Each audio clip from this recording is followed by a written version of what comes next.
Hi everyone, it's Matthew Griffin, better known as a fanatical futurist, and here I am with this week's news. Futures news, no less.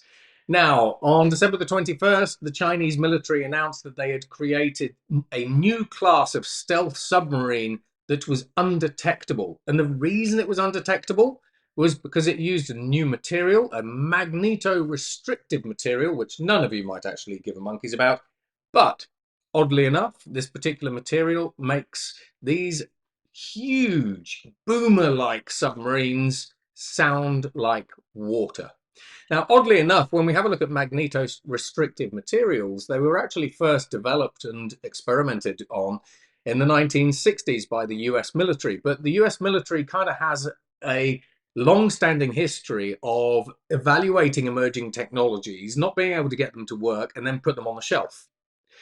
The Chinese military over the past couple of years have been looking at these emerging technologies that in some cases, were first experimented with and discovered, half a century ago, and kind of sort of brought the concepts back to life, and in many cases are actually getting them to work. So this is an entirely new class of stealth submarine. Now, we've also got the world's first slime robot. Now, I've talked about crystal robots in the past, ice robots that self-heal, which NASA have been developing, and all kinds of other robot shenanigans like living robots and all kinds of. I've got some new robots coming up in a couple of weeks' time, by the way, which will be a fun one and really weird. But in this particular case, this is a slime robot. So if you think about a sea cucumber that is literally made out of slime, yeah, these robots are able to navigate either in someone's body. So think of a leech that is made of slime, doesn't have a solid physical form. Um, or they can navigate all kinds of other things. And in fact, I might even, if it's in here, I'll show you this one. Let's see, go on then, click. And the website's thinking about it. Here we go. Maybe it doesn't want you to see the slime robot. Here we go. So this is the slime robot here. And you can see on the one hand, it looks like a giant poop, as the researchers have called it. However, you'll be glad to know that apparently it can come in lots of different colors, so it doesn't look like a giant poop. But that is a slime robot. So lots of different sort of soft robot applications there. Now, we've also got, thanks to MIT, I first spotted this technology about 2 years ago. And actually, I've talked about it in some of my keynotes. These spray-on sensors, so MIT developed sensors that you were able to put into just a regular kind of graffiti-like spray paint, can be sprayed onto any surface. Now, in this particular case, you can spray these sensors onto any surface and turn any surface into an interactive user interface, which is interesting on the one hand.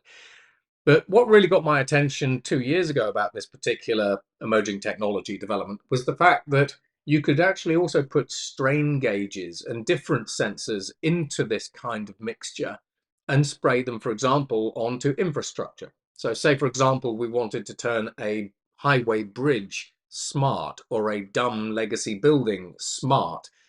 You just spray the sensors onto the outside of the building or the bridge that you care about, and the sensors will then monitor the stresses within the bridge, maybe the temperature of the material, whatever it happens to be. So this for me is quite a revolutionary technology because it can make all kinds of dumb things smart, which means we can turn everything into an Internet of Things system or device.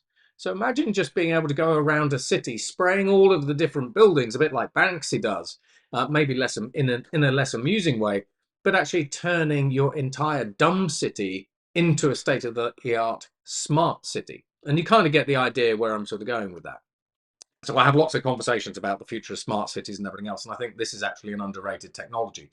Now, on the other hand, basically on the 23rd of December, as we sort of head towards Christmas, basically we saw some renewed interest in one-time programs. So one-time programs are essentially algorithmic pieces of software that run once and then destroy themselves.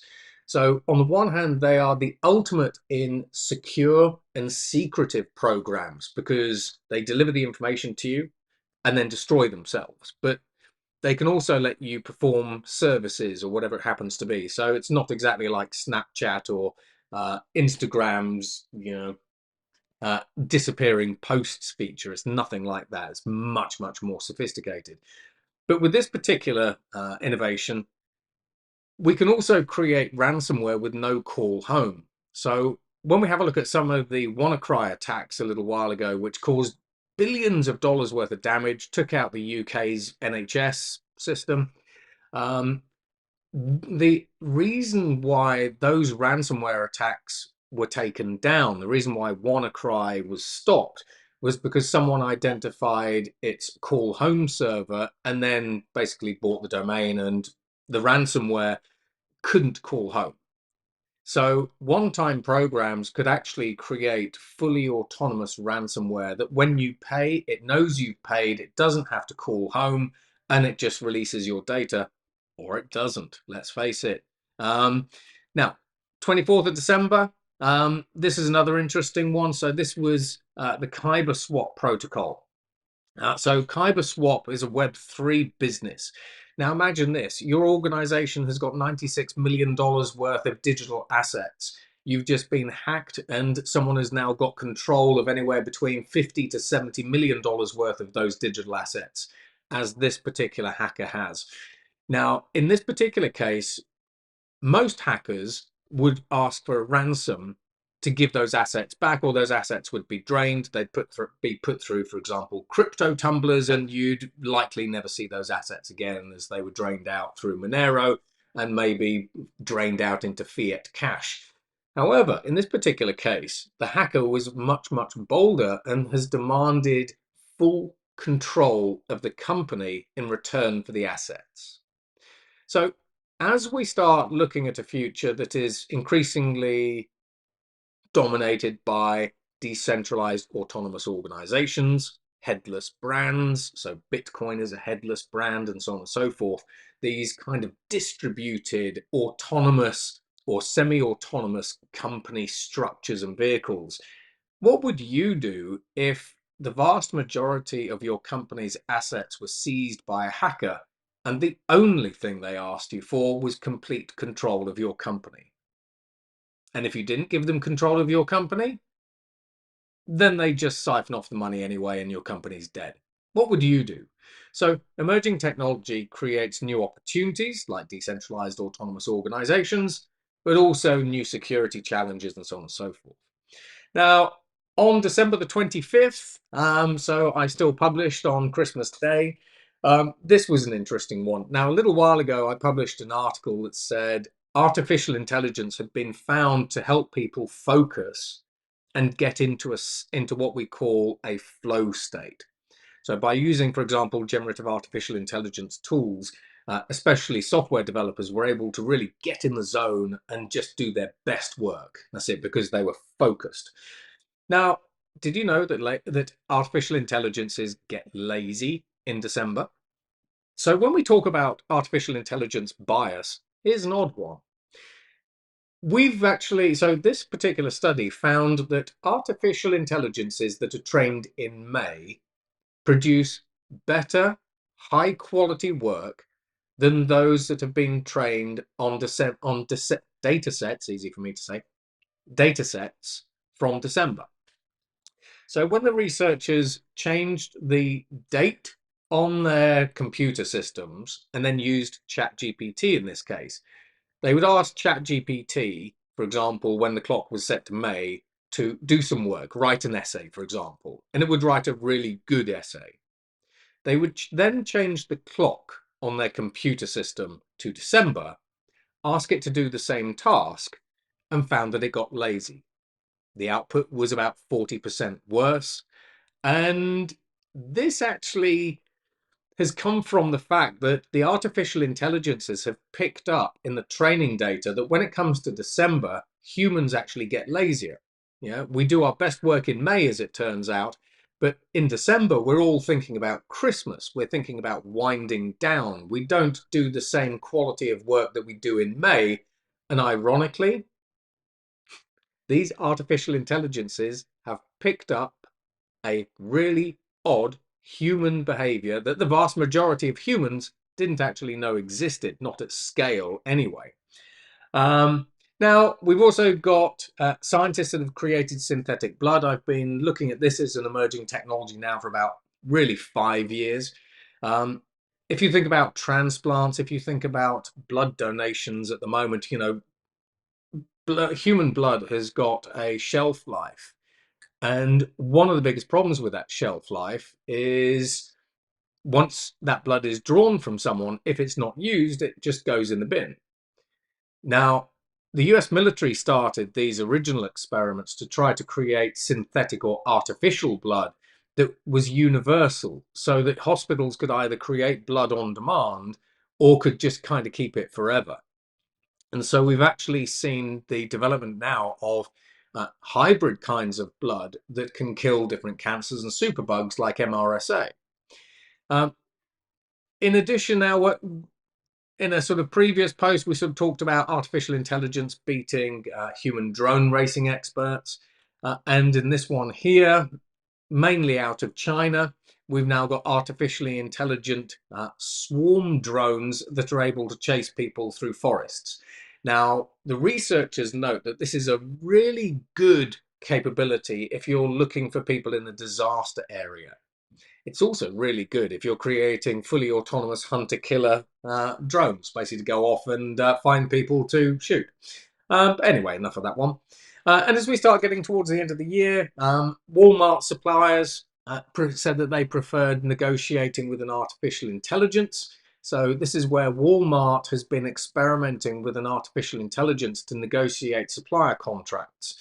And what Walmart found was that the AI saved Walmart's purchasing teams about 3% on the cost of goods. So Walmart liked that. But the suppliers actually also liked dealing with the artificial intelligence better than Walmart's human procurement staff. Now, on the one hand, you might think that that's actually a win for the artificial intelligence. Maybe it's a win for the suppliers. But what happens when these AIs become so good at negotiating? And when Walmart sets the parameters to be really harsh, all of a sudden, what you will have is you will have the major brands like Unilever, Kraft, Mondelez, and so on and so forth, trying to negotiate with an artificial intelligence that is completely emotionless, that has a bargaining table of X, won't budge, and has all of the expertise of Walmart's top procurement experts. It's all very well liking negotiating with an artificial intelligence that's a bit bumbly and okay, and it's quite nice to you and everything else. But what happens if Walmart really, really crank up the juice on that AI? You're not going to like negotiating with an AI that has no maneuverability when it comes to getting the best deal from you and taking you down to your costs. Now, when we have a look at other kinds of artificial intelligence, we've got brain cells on a chip. So these are human brain cells. They are organoids, as they're known. They've been put onto a computer chip and they spontaneously learned maths and speech. So when we actually think of artificial intelligence, this is a form of synthetic biological artificial intelligence. It's something that, again, I've been following for a long time. You can read about it in all my codexes, which are on the 311institute.com website. But increasingly, this opens the door to new kinds of organic or biological computing platforms and could also help fuel the development of neuromorphic computing platforms, which learn by themselves and in themselves are a completely different kind of artificial intelligence to the AIs that we see today. And then 30th and 31st, coming to the end of the year. Happy New Year, everybody. Eventually. If you don't like aircraft turbulence, then thanks to researchers in Paris, we now have a system that is able to cancel out 80% of all aircraft turbulence, which in this particular case means that if you're an airline, you save 10% on your fuel costs. So passengers love it, airlines love it, and this one is now starting to be commercialized. And then finally, marking out the end of 2023. Artificial intelligence has also been helping to design synthetic blood plasma because, again, from a hospital perspective, we have problems basically trying to get enough blood plasma from people to give to patients who actually need it. So again, this is actually an important breakthrough. And again, it demonstrates just how many new things artificial intelligence is already helping us innovate, not just in the healthcare space, but across a whole variety of different sectors. And that's it from me. So, anyway, have a great New Year's Eve and have a wonderful 2024. And I will be back in 2024 with yet another week's worth of futures news. And I have a sneaky suspicion it's only going to get weirder. Take care. Goodbye.